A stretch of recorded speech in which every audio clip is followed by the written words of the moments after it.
તો અહીંયા છે ને 1.5 લીટર દૂધ લઈ લીધું છે. ગેસ ચાલુ કરીએ આપણે ખાલી.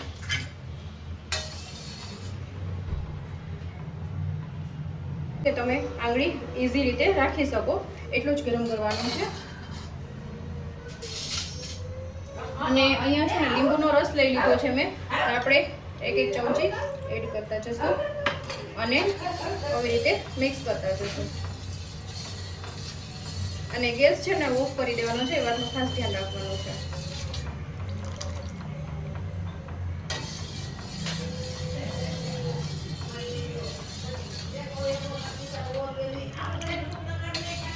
આવી રીતે છે ને ધીરે ધીરે દૂધમાંથી આપણું પનીર છે છૂટવા લાગશે ને આ રીતના કર્ડ ટાઈપ થઈ જશે.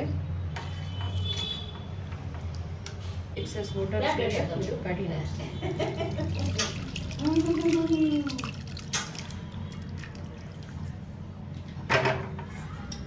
અહીંયા પાણી લઈ લીધું છે મેં થોડું, એમાં 1 પેકેટ ઈનોનું કરી દઈશું અને સાઈડમાં રાખી દઈશું. આપણે એક્સ્ટ્રા પાણી જે હોય છે ને આપણે નિતારી લેવાનું છે.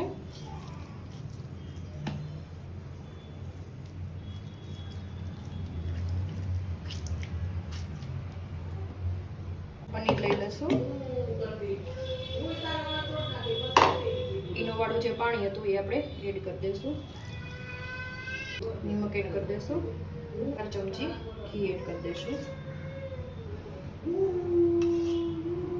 તો જો આ રીતનું એની થિકનેસ છે થઈ જશે. આ રીતે છે ને ડબ્બામાં કોઈ પણ શેપમાં તમે છે ને સેટ કરી શકો છો.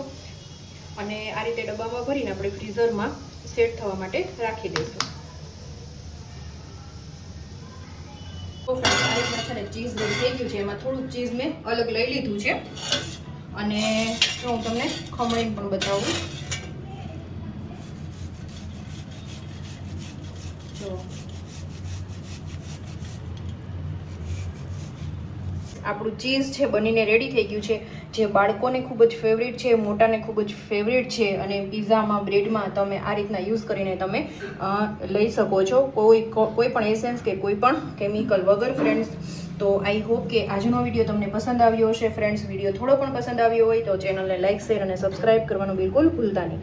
તો મળતા રહેશો નવા કુકિંગ સાથે. ત્યાં સુધી જય શ્રી કૃષ્ણ, બાય બાય.